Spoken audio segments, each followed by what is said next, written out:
اگلی پرواز۔ نظم کا عنوان ہے اگلی پرواز۔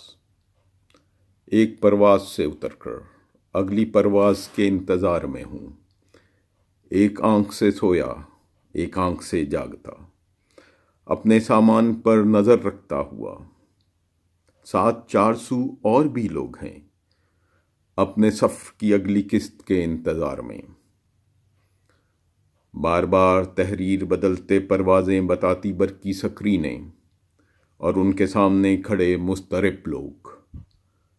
کئی چہرے، مختلف بولیاں، مختلف قومیں، سامان کھینچتے مختلف سمتوں کو بھاگتے۔ ایک کھلی آنکھ سے سب دیکھتا ہوں، سمجھ اور بے سمجھی کے درمیان، نیند اور بیداری کے ہے میرے ہمراہ۔ مختلف مناظر دیکھتا ہوں، وہ بچہ جسے اس کی ماں ہے کھینچتی، اور میری طرح وہ ہے آس پاس کے منظر میں الجھا ہوا، آس کے منظر میں الجھا ہوا۔ حجاب اوڑے لمبے عبادے پہنے عورتیں لڑکیاں، گلے میں لٹکائے نام اور گروپ کے نشان، ایک سے بیگ رکھے ہوئے۔ ضعیف اور جوان مردوں کا بھی ایک گروپ، سفید ٹوپیاں، سفید لباس، بعض احرام میں ملبوس، مقدس مقام کو جاتے ہوئے۔ خواہش، خوشی، تھکن، اضطراب سب کو ہمراہ لیے، اپنے سفر کی اگلی قسط کے انتظار میں۔ اور جوانی کو آتی مختصر نکروں میں اچھلتی بھاگتی کچھ لڑکیاں، پوز کرتی، تصویریں کھینچتی، ہنستی ایک دوسرے کو کھینچتی،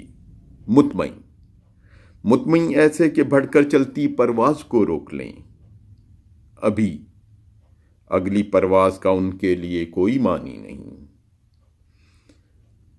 مختلف بولیاں سن رہا ہوں، زمین پر سامان پر سر رکھ کر پڑے بال بکھیرے، اپنی دنیا سے معنی کھوجتے دو بے چین روح۔